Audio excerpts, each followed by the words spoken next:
बिस्मिल्लाहिर्रहमानिर्रहीम। अस्सलामुअलैकुम dear students, जैसा कि आप सब जानते हैं प्रीवियस लेक्चर में हमने 10th क्लास की कंप्यूटर साइंस के चैप्टर नंबर 5 में जो MCQs, शॉर्ट क्वेश्चंस और लॉन्ग क्वेश्चंस हैं उन्हें डिटेल से डिस्कस किया। आज के इस लेक्चर में हम इसी चैप्टर को कंटिन्यू करेंगे और कंप्लीट करेंगे। हमारा आज का जो सबसे पहला टॉपिक है वो है सब रूटीन्स। ये टॉपिक आपको लॉन्ग क्वेश्चन के तौर पर पूछा जा सकता है, राइट अ नोट ऑन सब रूटीन्स, और इसकी डेफिनेशन आपको इंडिविजुअली भी शॉर्ट क्वेश्चन के तौर पर पूछी जा सकती है। डेफिनेशन स्टार्ट होगी, अ सब routine is a self contained set of statements that can be used from anywhere in a program. The subroutine performs its specified task and then returns control to the part of the program that calls the subroutine. यहाँ तक इसकी definition complete हो जाएगी। उसके बाद in BASIC language go subroutine and on go sub statements are used for subroutines. ये भी आप लॉन्ग क्वेश्चन में लिखेंगे। सबसे पहला सब टॉपिक है इसका गो सब रिटर्न स्टेटमेंट। इसका पर्पस और सिंटैक्स आपको इंडिविजुअली भी शॉर्ट क्वेश्चन के तौर पर पूछा जा सकता है। पर्पस स्टार्ट होगा to branch to and return from a subroutine. A subroutine may be called any number of times in a program and a subroutine may be called from within another subroutine. Such nesting of subroutines is limited only by available memory. A return statement in a subroutine causes GWBasic to return to the statement following the most recent go sub statement. A subroutine can contain more than one return statement should logic dictate a return at different points in the subroutine. Subroutines can appear anywhere in the program but must be readily distinguishable from the main program. To prevent inadvertent entry, precede the subroutine by a stop and or go to statement to direct program control around the subroutine. Next यहाँ पर इसका syntax given है। आप इस syntax भी long question के लिए, short question के लिए अच्छे से तैयार करेंगे। उसके बाद यहाँ पर इसकी एक एग्जाम्पल गिवन है, आप इस एग्जाम्पल की अच्छे से प्रैक्टिस करेंगे। नेक्स्ट टॉपिक स्टार्ट करते हैं फाइल हैंडलिंग। ये टॉपिक लॉन्ग क्वेश्चन के हवाले से और शॉर्ट क्वेश्चन के हवाले से बहुत ज़्यादा इंपॉर्टेंट है। अगर लॉन्ग क्वेश्चन में ये क्वेश्चन आपको पूछा जाता है तो इस तरह से आएगा, write a detailed note on file handling. Question start होगा, a computer can process large amount of data. To know how data can be written and read from files we must know a brief concept about files. Thus we need to know about data items and records. सबसे पहला सब topic है इसका characters. Character consist of alphabets, digits and special characters. These are represented inside the computer as a sequence of ones and zeros. Next है data fields. Data fields are group of related characters to have a unit of information. For example, a student name, his roll number are two different data fields. उसके बाद है record. Record, a group of related field is called record. For example, the combination of name, father name, roll number, age, address is a record of a student. Up till now, we use different techniques to get data in a program. For example, let input and read or data statement. It is always useful to store input and output in a data file. The most important files are program files and data files. Next है program files. Program files contain the program or instructions for the computer. Next है data files. Data files contain data and information needed for programs to perform execution successfully. Data files are linked to or included with a program file during runtime or completion time. These two access methods are called sequential and random. यहाँ तक हमने जितने भी topics पढ़े हैं ये सब आपको इंडिविजुअली भी शॉर्ट क्वेश्चन के तौर पर पूछे जा सकते हैं। उसके बाद नेक्स्ट शॉर्ट क्वेश्चन है, what is the difference between sequential assess and random assess. ये शॉर्ट क्वेश्चन स्टार्ट होगा, by definition sequential assess means that the data contained in the targeted file will be assessed in the order in which it is physically stored on the disk.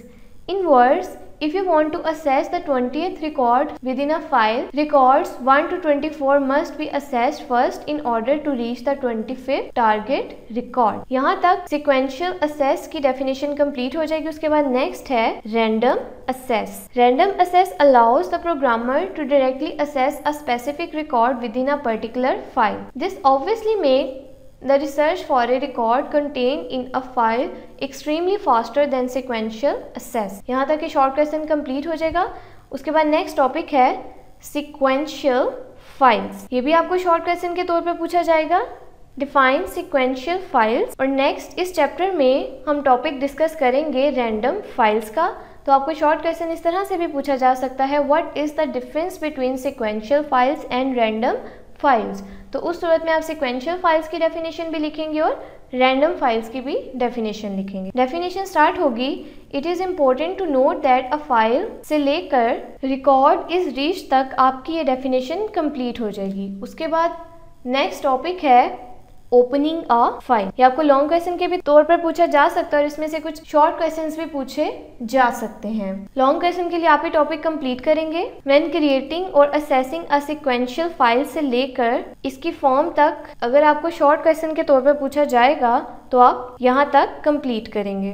The open statement will provide the name of the file, the way in which it will be used, and the buffer number of the file. The same rules apply for naming data files as they do for naming regular basic program files, except a data file should normally be given an extension .ext of .dat, whereas a program file is given an extension of .bas. This could mean that the program using the data file could have the same name as the data file.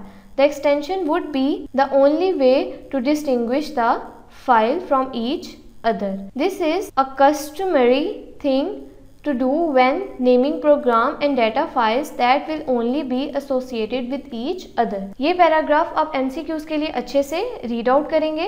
Next paragraph MCQs और short question के लिए बहुत ज़्यादा important है। You may use a file as either output, input or append. These are the mode options. सबसे पहले है output means that the program will eventually write data to the file. Next, input means that the data contained in the file will eventually be read into the calling program.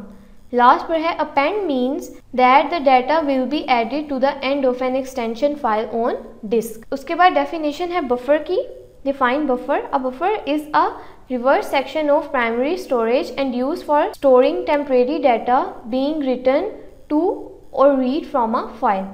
The programmer specifies the buffer number of a file and it is used by the program to recognize and identify the file that is attempting to be manipulated. यहाँ तक कि short question complete हो जाएगा। उसके बाद next paragraphs आप long question के लिए अच्छे से तैयार करेंगे। ओपन स्टेटमेंट तक ये लॉन्ग क्वेश्चन कंप्लीट हो जाएगा। नेक्स्ट टॉपिक है राइटिंग टू अ फाइल। ये टॉपिक आप शॉर्ट क्वेश्चन के लिए अच्छे से तैयार करेंगे।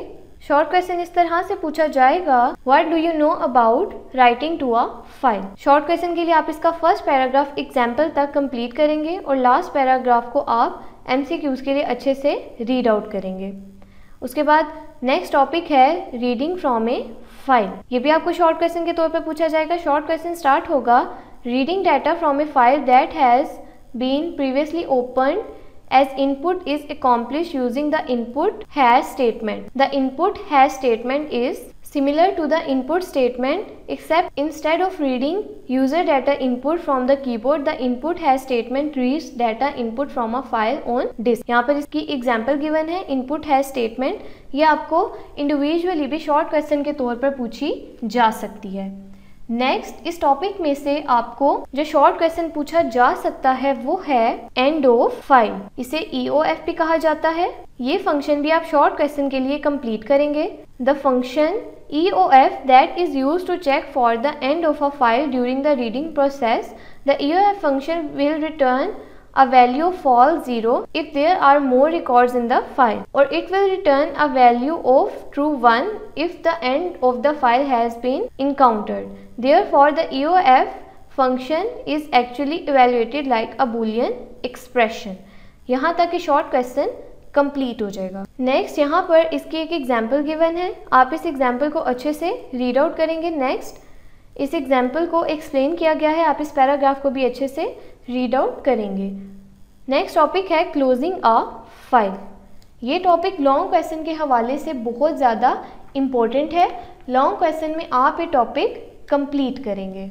लॉन्ग क्वेश्चन स्टार्ट होगा, after use of a file it must be closed. When writing data to a file on disk, the close statement is responsible for transferring the data currently in the primary memory to secondary memory. So it is imperative that you close open files. This is accomplished using the close statement as the following. यहाँ पर सबसे पहले close statement के बारे में बताया गया है, close hash buffer. Next close hash 1 के बारे में बताया गया है, और next close hash 1, hash 2, hash 3 and so on hash n, और लास्ट पर सिंपल क्लोज स्टेटमेंट के बारे में बताया गया है। आप इसकी ये सब एग्जांपल्स लॉन्ग क्वेश्चन के लिए कंप्लीट करेंगे। उसके बाद लास्ट पर एक प्रोग्राम गिवन है इस टॉपिक की एक्सप्लेनेशन के लिए, आप ये एग्जांपल अच्छे से प्रैक्टिस करेंगे। यहाँ पर एक प्रोग्राम गिवन है, आप इस प्रोग्राम को अच्छे से रीड आउट करेंगे, एंड तक ये प्रोग्राम कंप्लीट हो जाएगा। उसके बाद नेक्स्ट है रैंडम फाइल्स। रैंडम फाइल्स आपको शॉर्ट क्वेश्चन के तौर पर पूछी जा सकती हैं। डिफाइन रैंडम फाइल्स, और what is the difference between sequential files and random file. तो आप डेफिनेशन में स्टार्ट करेंगे, if the solution to the problem you are working with deals with directly accessing a particular record in a file, then the most efficient algorithm to use would involve using a random file access method. A previously mentioned random files have the capability of accessing a record within a file without the need to access all preceding record like in sequential files. Specifying that a file be treated as random uses a form similar to when specifying different mode operations for a sequential file. यहाँ तक इसकी definition complete हो जाएगी। Short question में आप इसकी form भी करेंगे। The form of opening a random file is as follows. इसकी फॉर्म तक आपका ये शॉर्ट क्वेश्चन कंप्लीट हो जाएगा। हमारा लास्ट टॉपिक है राइटिंग और सॉर्टिंग रिकॉर्ड। ये शॉर्ट क्वेश्चन आपको इस तरह से पूछा जाएगा, what do you mean by writing और सॉर्टिंग रिकॉर्ड्स। तो आप शॉर्ट क्वेश्चन में इसका फर्स्ट पैराग्राफ कंप्लीट करेंगे और इसकी फॉर्म तक आपका ये शॉर्ट क्वेश्चन कंप्लीट हो जाएगा। यहाँ पर इसकी फॉर्म गिवन है। नेक्स्ट हम डिस्कस करते हैं रीडिंग रिकॉर्ड्स के बारे में। What do you know about reading records. यहाँ पर भी आप इसका फर्स्ट पैराग्राफ शॉर्ट क्वेश्चन के लिए फॉर्म तक कंप्लीट करेंगे, और लास्ट पैराग्राफ को आप MCQs के लिए अच्छे से रीड आउट करेंगे। ओके स्टूडेंट्स, यहाँ पर हमारा चैप्टर नंबर 5 कंप्लीट होता है। इंशाल्लाह नेक्स्ट लेक्चर में हम चैप्टर नंबर 6 से स्टार्ट करेंगे। तब तक के लिए अल्लाह हाफिज़।